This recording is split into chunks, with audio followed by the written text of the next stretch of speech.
All right, guys. So when you see a market leader getting dragged down in the stock price, who also just reported earnings, it's sunk a little further down even more, to the point where the valuation is now dirt cheap, despite them paying a juicy dividend and having a very clear plan to overcome their biggest challenge.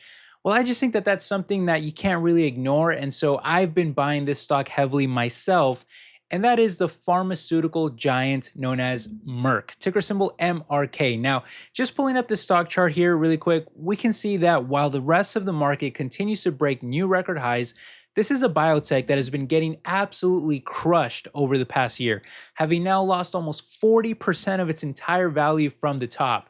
And so the question arises, why is this happening?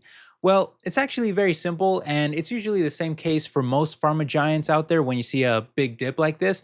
It has everything to do with patent expirations, which in Merck's case can really be summed up in one word, and that is Keytruda.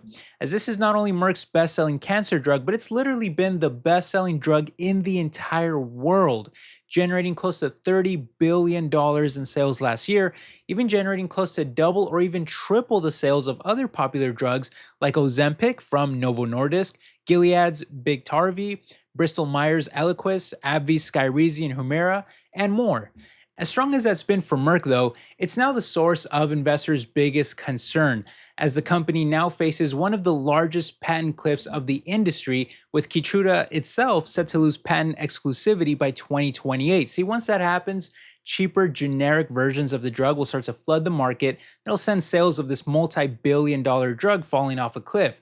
And thus, this is easily the single biggest risk facing the company right now. And it's why investors have really been crashing the stock and have been so hesitant to buy back in, which I fully acknowledge it is, I would say, a justified reason if you want to sell the stock for that. And it's a very real concern to be aware of, especially when Merck is even facing other challenges too, like a recent 55% crash in their sales of its Gardasil V shot in China due to lower demand in that country, all of which is causing the market to panic on the stock and really cause one of the biggest crashes in the price that we've ever seen for it. But here's the thing, guys. When it comes to pharmaceutical giants like this, the market is notorious for over panicking on any short-term concerns while completely ignoring the bigger long-term picture. And even as a stock market YouTuber myself, I've actually seen this many times from viewer comments on a lot of videos where people praise a stock, and it's been surprisingly, especially the case with Merck. Like, I've seen this many times where people talk very highly about Merck as a business, one of the best pharmaceutical stocks that they wish they owned, but it's always within the context of the stock price has already risen by too much and they feel like they missed the boat and they wish that they would have bought in at an earlier time when the stock price was cheaper.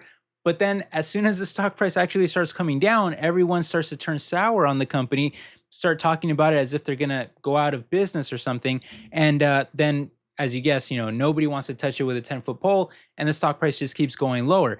But here's the thing, guys. The best pharmaceutical companies out there always go through these types of cycles. It's something that I've always witnessed, where a blockbuster drug drives massive growth, then the patent expires, and the stock gets hammered. But then when the company uses their massive resources to develop or acquire the next wave of blockbuster drugs, the stock price always recovers and shoots up. And in my opinion, that's really the best time to be buying these pharma giants, is during the big downturns, not after, once they've already recovered, which in the case of Merck, if I was to wait too long, then I do believe that the stock would eventually shoot up again, leaving investors behind and feeling like we missed the boat once again, just like every other time that that's happened. In fact, here's a very long-term chart of really all their years of the stock price here, as far as this chart goes, for which you can clearly see that every time it went through a major dip like this, they proceeded to soar once the business rebounded. And here's why I think this time will be no different either.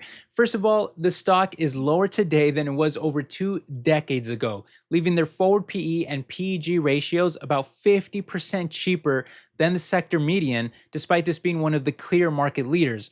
On top of which, it's also caused their dividend yield to spike up to one of the highest levels that we've ever seen from them, at about 4%. In fact, I think the only time that it's ever been higher than that was really around the Great Recession. And this is a super attractive yield for Merck because it also carries some excellent growth metrics on it too, like a tiny payout ratio of only around 40%, which means less than half of the company's profits are used to pay the dividend. That leaves plenty of cash for them to reinvest in the business, make acquisitions, and continue to grow that dividend for years to come too. That's exactly what we've seen from them really all throughout their history as well. In fact, ever since they started paying a dividend 35 years ago, the company has never cut it once. It's more than double the amount of years than the sector. And not just that, but over the past 10 years, they also doubled the dividend payout. So looking out another 10 years from now, it's very plausible to think that it'll double once again, potentially leaving me here with an 8% yield on today's prices, which even at the current level of 4%, it's already more than double what the rest of the sector pays. So either way, I'm already getting an amazing deal here. And that's led me to believe that the stock price should really just not be trading this low. And it'll likely have to correct for these variables over time by rising in price. So that's reason number one, that the price and the valuation is just way too low and the dividend is way too high. But reason number two is honestly the more important one, that being their business turnaround. Because without that, everything else doesn't really matter. Merck has to be able to survive the Keytruda patent cliff for the stock to even be investable. Well, thankfully, the company does in fact have a very clear multi-billion-dollar strategy to not only survive this downturn, but ideally come out even stronger on the other side of it too. First off, they're defending their Keytruda throne as much as possible by developing a new version of the drug that is administered subcutaneously, meaning that it's a simple injection under the skin rather than having to use a lengthy IV infusion.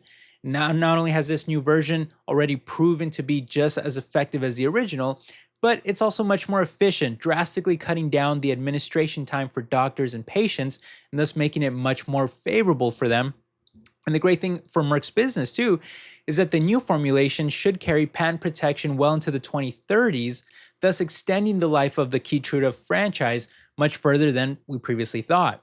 Second, though, is what I feel is much more important longer term. That's the huge acquisition spree that Merck has gone on recently, using its massive cash flow to basically buy their future growth. This includes a $10 billion acquisition of Verona Pharmaceuticals to get their promising new drug for chronic obstructive pulmonary disease, which analysts believe could hit $4 billion in annual sales. This follows their $11 billion acquisition of Prometheus Biosciences to get their promising experimental drug for ulcerative colitis. And before that, they spent another $11.5 billion on Acceleron Pharmaceuticals, which gave them Winrevair for a rare lung condition that's already seen major success and is projected to reach $3 billion in annual sales too.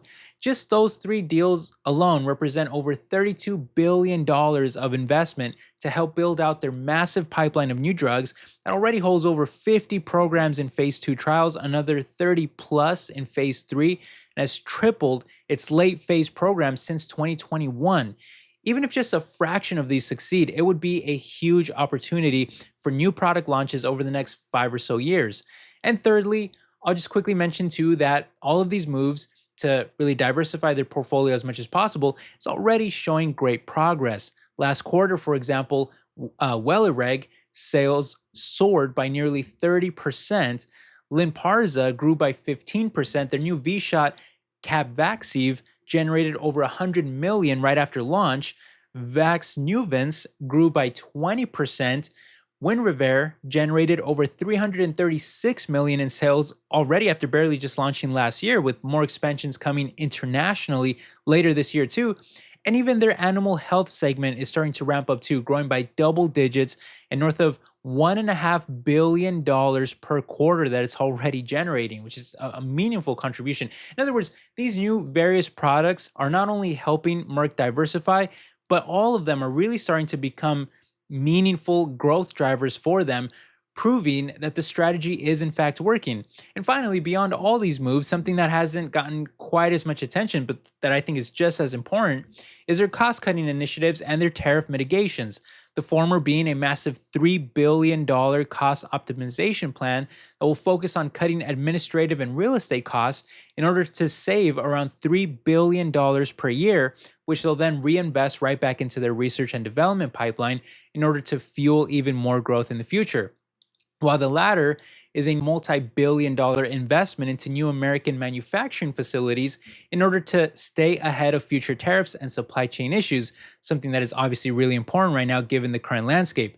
And so when you put all of this together, I just think that what I have here is an established industry leader that is currently trading at a huge discount because of a very real concern, but one that management seems to have a pretty aggressive and well-funded plan for combating long term.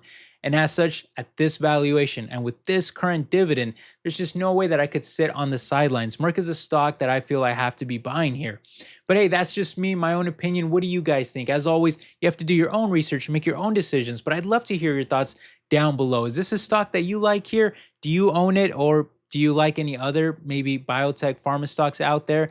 Or do you just think the whole landscape is too risky right now with the economy the way it is, with tariffs, with any other concerns you might have? Let me know down below. I'd love to hear your thoughts. But hey, thanks again for stopping by, my friends. I hope that you enjoyed this video. If you did, make sure you hit that like button. But I will catch you in the next one. All right, take care, everybody. Bye-bye.